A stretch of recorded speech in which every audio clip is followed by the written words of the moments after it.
हम जिस प्रकार से सफर में रहते हो, सफर में सबसे बोलते चालते हो, लेकिन आपकी स्टेशन आती है तो आप उतर जाते हैं। इसी प्रकार से जीवन में भी जब आपका स्टेशन आए, और वो स्टेशन हमारा कौन सा होना चाहिए? चतुर्गति का स्टेशन नहीं होना चाहिए। आज तक हमने चतुर्गति की स्टेशनों पर बहुत उतरे हैं, बहुत, एक बार नहीं अनेकों बार वेदनाएं सही हैं। उन वेदनाओं के पार के लिए तो कहा है कि करोड़ों जिव्या भी आ जाए तो कोटि जीवते जात न बनो। उन करोड़ों जिव्याओं से भी दुखों को नहीं कहा जा सकता है। हमने जन्म से लेकर मौत तक कितनी कहानी, हमारी जन्म से लेकर मौत तक कितने पेज हैं, जैसे दुख आप थोड़ा ध्यान से भरे हुए हैं, चिंताओं से भरे हुए हैं। हमारे हर पेज पर तृष्णा रही है। हम कभी भी एक दिन भी जिंदगी में कभी ये कहकर नहीं जिए कि मुझे बहुत कुछ मिला है, क्योंकि संसार का अर्थ ही इतना होता है जो संसरण हो, जो बहाव हो, जो कहीं ले जाए लेकिन पहुंचाता कहीं नहीं, दौड़ाता बहुत है लेकिन पहुंचाता कहीं नहीं, और जो पहुंचा दे वो मोक्ष मंजिल होती है। गतिशील करो कदमों को मंजिल पास नहीं है, गतिशील करो कदमों को मंजिल पास नहीं है, और काल चक्र गतिमान किसी का दास नहीं है। सार्थक कर डालो अपनी हर सांसों को, क्योंकि पल भर भी इन सांसों का विश्वास नहीं है, पल भर भी इन सांसों का विश्वास नहीं है, हमारी सांसों का विश्वास नहीं है।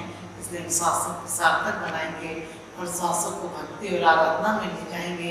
हम चिंता में नहीं ले जाएंगे, हम चिंतन में ले जाएंगे, और हम भी एक दिन परमात्मा बनेंगे। यही भावना के साथ हमें संसार में जीना चाहिए। आदिनाथ भगवान की जय।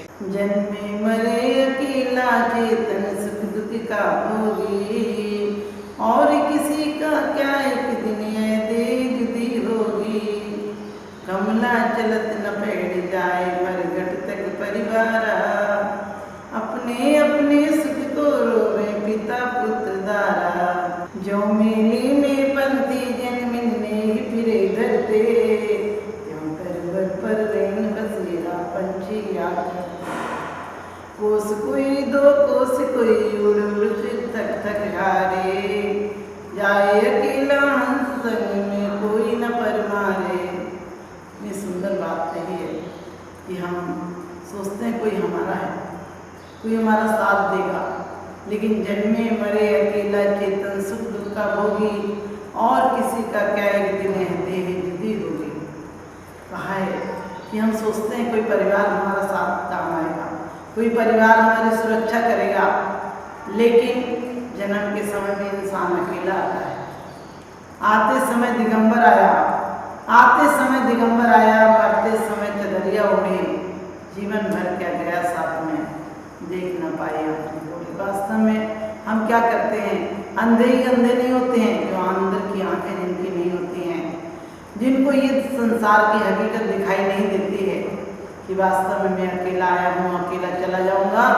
जिन लोगों के पीछे मैं इतने पाप कमाता हूँ वो कोई साथ नहीं जाएगा। इसीलिए मंगत राय जी ने बड़ी अच्छी बात कही है, जन्मे मरे अकेला चेतन सुख दुख का भोगी। ध्यान रखना, अपन को लगता है, हमें और आपको लगता है कि कोई हमारी रक्षा कर लेगा, पैसा बचा लेगा, धन बचा लेगा, परिवार बचा लेगा, इज्जत बचा लेगी, लेकिन कोई साथ नहीं देता है। जब आपको बीमारी हो जाती है, आप बीमार हो जाते हैं, तो आपका पैसा आपको हॉस्पिटल तक पहुंचा सकता है, लेकिन आपके इलाज में आपको शांति नहीं दे सकता है। आपका पुण्य होगा तभी आप ठीक हो सकते हैं, आपका पुण्य होगा तभी आपको आराम मिल सकता है। आप बढ़िया कपड़े पहनकर भी हो सकता है अंदर में अशांत व्यक्ति हो। इसलिए हमारे आचार्यों ने कहा है कि जीव अकेला ही पुण्य पाप को भोगता है और अकेला ही जन्म और मरण करता है। हम कह देते हैं कि जन्म महोत्सव है, सच पूछो तो हम मौत पर पर्दा डालने की कोशिश करते हैं। हम रोज मौत आती है और जन्मदिन मनाए चले जाते हैं। हम जन्मदिन नहीं, उसे मृत्यु दिन कहना चाहिए, क्योंकि कोई इंसान 50 साल का हो जाता है तो कहता है 50 साल के हो गए, इतने बड़े हो गए। इतने बड़े नहीं, इतने कदम हमारे मौत के नज़दीक पहुंच गए, और एक दिन मौत आती है और ले जाती है। लेकिन कुछ व्यक्ति ऐसे होते हैं, संसार में दो तरह के व्यक्ति होते हैं, रागी की कदम उसे भोगों की तरफ ले जाते हैं, और त्यागी की कदम उसको अध्यात्म की तरफ ले जाते हैं। अध्यात्म की तरफ जाना भले कम चल पाओ, और चलना भी क्या है, मोक्ष तो अपने आप में है। जितनी जितनी हमारी परिणति विषय का सावन से हटेगी उतना उतना हमारा उत्थान होगा। लेकिन संसारी प्राणी संसार का बढ़ना, अरे नरदे की ये हार है, न एक क्षण तुझको अरे इसका वेग विचार है। निर्दोष सुख निर्दोष आनंद दो जहाँ भी प्राप्त हो, हर चीज में तो प्रकृति का चप्पा चप्पा हमें अध्यात्म का ज्ञान देता है।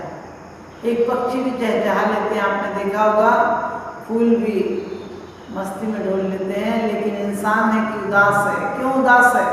क्योंकि उसने अपना संसार, अपने नरक स्वयं निर्माण कर रखा है। हम लोग कहते हैं कोई बुरा है, इसने दुख दे रखे हैं। दुख किसने दे रखे हैं? जब तक हम दुख को लेंगे नहीं, जब तक हम दुख को कोशिश नहीं करेंगे, कोई दुख देता है उसकी मर्जी है, हम लेते हैं या नहीं लेते हैं ये हमारी मर्जी है। आपने देखा होगा संसार में शुभ भी प्रकृतियाँ हैं, शुभ भी परिणाम है और अशुभ भी परिणाम है। जो जैसा होता है वैसा चुन लेता है। संसार में फूल भी हैं और कांटे भी हैं, क्योंकि संसार में रहते हुए जो अध्यात्म की तरफ बढ़ जाता है वो एक दिन यहाँ फूल चुन लेता है। लेकिन हमने लोगों को ऐसा समझाया है कि संसार बेकार है। संसार क्या बेकार है? हमारे परिणामों की तरफ नहीं देखते हम कि हमारे परिणाम बेकार हैं। हमारे परिणामों से तो संसार का निर्माण होता है। हम मकानों को छोड़ देते हैं, दुकानों को छोड़ देते हैं, शहरों को छोड़ देते हैं, लोगों को छोड़ देते हैं। लेकिन लोगों को छोड़ने से क्या होगा? मन की गहराई का कोई माप नहीं होता, और जो मन को ना बदल दे वो जाप नहीं होता।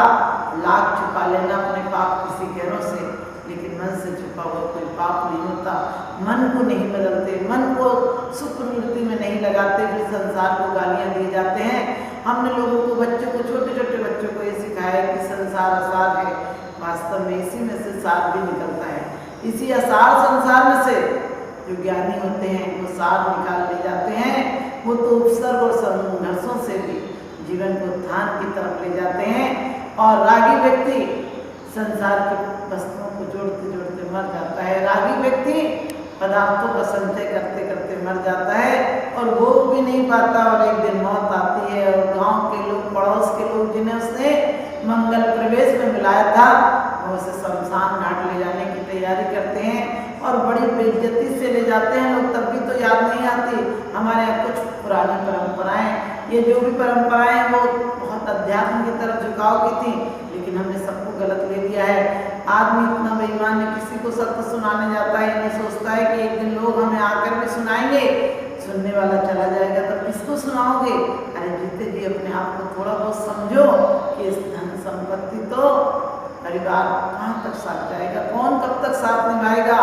यहाँ पर भी जीव अकेला आता है और अकेला मर जाता है। और फिर भी संसार में हम राग द्वेष करते, क्यों करते हैं? कभी सोचा आपने कि हमारा राग द्वेष ही संसार का कारण है? संसार में राग होता है जहाँ द्वेष जरूर होता है, जहाँ द्वेष होता है वहाँ राग होता है। और यही दो चक्र हैं जो संसार के पहिए को बढ़ाते हैं। और जो वीतरागता है, वीतरागता स्वयं में लानी पड़ेगी। इसलिए कहा है कि कोई साथ नहीं जाता है। माता और पिता संसार में ही आपको मिलते हैं मुसाफिर की तरह। फिर भी हम बच्चों को शिक्षा दिए जाते हैं। एक जगह मैंने सुना बच्चों को कोई पढ़ा रहे थे, हमने पूछा क्या पढ़ा रहे? बोले हम आत्मा की बात पढ़ा रहे हैं। हमने कि आत्मा का अनुभव हो सकता है? अरे पढ़ाया कैसे जा सकता है? पढ़ाया तो विज्ञान को जा सकता है, भूगोल को पढ़ाया जा सकता है, आत्मा को अनुभव किया जा सकता है। लेकिन लोग अनुभव की जगह सिर्फ शास्त्रों में रट लेते हैं कि आत्मा अकेला है, संसार दुख का कारण है। हम मंदिर में जाते हैं, हम मंदिर में जाते हैं तो कहते हैं सभी विधि संसारे असारा, या मैं सुखी नहीं लगारा। सभी विधि संसारे असारा, या मैं सुख नहीं लगारा। और मंदिर से बाहर आते हैं तो फिर वही राग लापने लगते हैं। मंदिर से बाहर निकलते हैं तो फिर तेरी मेरी शुरू हो जाती है। फिर हमारी गाथाएं, हमारे अर्थ बदल जाते हैं। जो मंदिर में कह रहा था कि सब विधि संसार है सारा, या मैं सुख नहीं लगा रहा, लेकिन मंदिर के बाहर जाता है तो वही आदमी की परिणति कैसी हो जाती है? सभी विधि संसार है प्यारा, वही तो लागे न्यारा। मंदिर में हमारी करनी कुछ और होती है और जीवन में करनी कुछ और होती है, क्योंकि हम पुण्य का फल चाहते हैं, लेकिन पुण्य को करना कोई नहीं चाहता है। और पुण्य भी वो पुण्य कभी मत करना जो तुम्हें भोग दिला दे, जो तुम्हें विलास दिला दे, जो तुम्हें संपत्ति दिला दे। क्योंकि कहा है भोग बुरे भवरोग बढ़ावे बेरी हैं जिंदगी के, बेरस हुए विपाक समय सेवक लागनी के। हमारी जब बढ़िया स्थिति होती है, पैसा होता है, जब हम मौज मस्ती में होते हैं, जवानी में होते हैं, तो कितने लोग हमारे नज़दीक आकर मित्र बन जाते हैं। लेकिन आप जब परेशानी में होते हैं, आपको कोई गलत बीमारी हो जाए, कोई छुआछूत की बीमारी लग जाए, तो खुद की पत्नी भी बोलती है कि थोड़े दूर रहा करो, थोड़े से कम बोला करो। आपने कभी सोचा इसी स्थिति में, इसी संसार में भी आपके कितने रूप बदल जाते हैं। आप बचपन में सबको प्यारे लगते थे, जवानी में भी आप प्यारे लगते थे, बुढ़ापे में, इसी जन्म में। जिंदगी के ढेर सारे किस्से हैं, जिंदगी के बहुत सारे हिस्से हैं और जिंदगी के ढेर सारे किस्से हैं। लेकिन इंसान ऐसा है कि अपने आप को नहीं देखता है, बाहर को देखता है और बाहर की संपत्ति जोड़ता है, और इतनी संपत्ति जोड़ते जोड़ते भोगता तक नहीं है। अफसोस है जिन भोगों के लिए संसार बढ़ाया था, जिन भोगों के लिए सोचा था कि संपत्ति हो जाएगी, हमें कुछ सुख और आनंद मिलेगा, वो संपत्ति तो इकट्ठी हो जाती है और इंसान के जाने की बेला आ जाती है। इंसान की जाने की बेला आती है तब सोचता है कुछ परमात्मा का ध्यान कर लूं। कभी कभी तो लोग बुढ़ापे में कहते हैं कि अब क्या करें, अब तो आप परमात्मा का ध्यान नहीं कर लो। मैंने कहा यदि बूढ़े लोग ध्यान करेंगे तो ये मंदिर और धर्मात्मा और पुण्यात्माओं का सचमुच अपमान हो जाएगा, क्योंकि पुण्य तो जवानी में करने की चीज होती है। दौलत राम जी कहते भी हैं, जब लो न रोगी जरा गए तब लो जटत निज हित करो, यह राग आग दगे सदा ताते समामत से, ये चिर भजे विषय कसाए त्याग निज पद भे। आए चिर भजे विषय कसाए, अब तो त्याग निज पद भे। कब देोगे? हर इंसान कहता है मोक्ष कब मिलेगा? हमने कहा अभी मिलेगा। बोले अभी तो बहुत काम है। एक बच्चा आया संत की वाणी सुनकर, क्योंकि संतों की वाणी सिर्फ बच्चों के समझ में आती है। जिनके जीवन में इतनी काली कूद गई है, जिनका जीवन बिल्कुल गंदा पर्दे की तरह हो गया, उनके जीवन में लाख संदेश सुनाए जाए तो सुन लेंगे, लेकिन जीवन में कोई परिवर्तन नहीं आएगा। तो एक संत की वाणी सुनकर एक बच्चा आया और माँ से बोला कि माँ मैं संन्यास लेना चाहता हूँ, मैं त्याग लेना चाहता हूँ। उसकी माँ बोली पागल है क्या, अभी तूने दुनिया देखी ही कहाँ है? अरे शादी करा ले कम से कम, हमारे भी तो कोई खुशी होती है। और शादी के बाद भले चले जाना, ताकि बहू तो हमारा मन लगाने को रहेगी, मेरा सहारा रहेगी। उसने कहा ठीक है, और शादी करा ली। उसके बाद बोला कि अब मैं जाऊंगा। तो पत्नी बोली पागल हो क्या, जाना था तो पहले ही चले जाते, अब क्या जाओगे? अब कम से कम एक बच्चा हो जाए फिर चले जाना। और कहते कुछ दिन में बच्चा भी हो गया और फिर बोला जाएंगे। तो फिर पूरे परिवार ने समझाया पागल हो क्या, अरे बच्चे की परवरिश कौन करेगा? यदि जाना था तो फिर बच्चा क्यों किया था? अब बच्चे को पालो पोसो, कम से कम बड़ा तो कर दो, इसकी शादी तो कर दो, अपनी जिम्मेदारियों से तो पूरे हो जाओ। और कहते हैं उसने शादी भी कर दी। फिर लोगों ने कहा अरे दुनिया तरसती है, मूल से ज़्यादा ब्याज प्यारा होता है। कम से कम जब बच्ची की शादी के लिए रुके हो, इतने दिन रुके हो, तो कम से कम एक पोते का मुँह तो देख जाओ।